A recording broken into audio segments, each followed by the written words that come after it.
Hey, good afternoon, everyone. Welcome back to another episode of the Midnight Showing. My name is Eve. I'm your host. So today is the anniversary of 9/11, which was a Tuesday. Today's a Tuesday, and obviously we all remember it was a big event. It was really horrible. People to this day are still dealing with it, and also it changed the world. After 9/11, the world changed. Um, so it was a very intense, day for everyone, not just Americans, just the whole world, just everybody. Um, but I remember at that time I was an usher, not a projectionist yet, and I remember the Tuesday before our theater received a few movies, definitely Rockstar and Two Could Play That Game. And I know a couple other ones. I can't remember what they were. And then Tuesday happened, and then everything changed. Um, so the following weekend was the first weekend post 9/11, and I always remember the movies that came out that weekend because it was 9/11 week.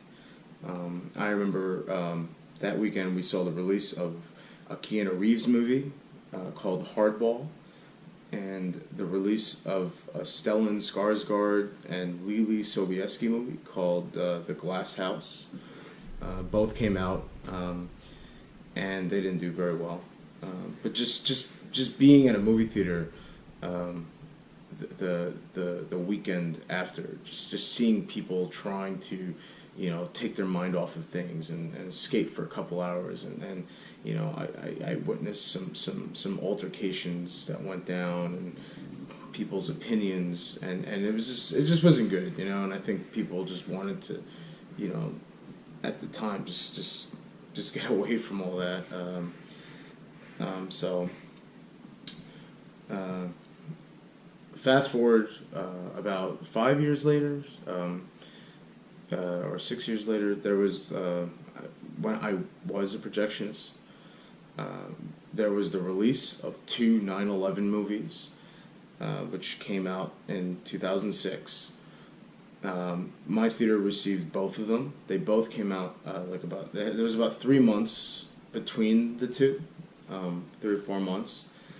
The first movie, I remember I ran on film, was United 93, which came out a week before Mission Impossible 3, and it was the last week of April. And we got the movie, it came in, it was distributed by Universal Pictures, and it's a good movie. I really liked it. I thought it was really well made. And it came out, and we got a memo. What made this movie a bit unique to run as a projectionist, we got a memo from the studio telling us no trailers are to be programmed with this movie. So build up the print, no trailers. So every time I started the film, it would just go right into the movie. And the movie did semi okay, but I think the last 10 minutes really blew people away. I think they were very taken back and just leaving the theater. They just weren't feeling good, right? It's a pretty intense movie. It's really good. The second movie is World Trade Center, and it was pretty much the last summer movie because it came out in the summer, so you consider it a summer tentpole. Strangely, it came out in the summer. That was the Oliver Stone movie. It came out the first week of August, and Nicolas Cage was in it, and that one focused on the firefighters trapped in the building. That was treated more like a actual release. That wasn't really treated much like a sensitive as United 93. World Trade Center had movie trailers attached to it, and it was just 6 reels, just like United 93. It was the same amount of reels, and that did very well too. I think it might have done a little better, but yeah, so. Those were the two big 9/11 movies that came out in 2006. I ran it on film. And then later you saw the release of a couple of Apparently, there were 9/11 movies. You had one with Robert Pattinson, where at the very end of the movie, you see he's in the World Trade Center, and then you had a Tom Hanks movie.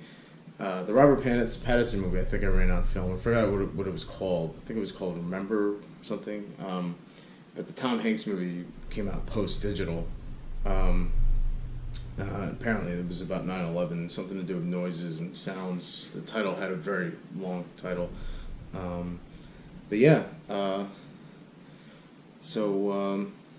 have a good day, everyone. Thank you very much for watching. This is an 80s Die Hard production, and enjoy your day, okay? Be safe and be cool. Later. Bye.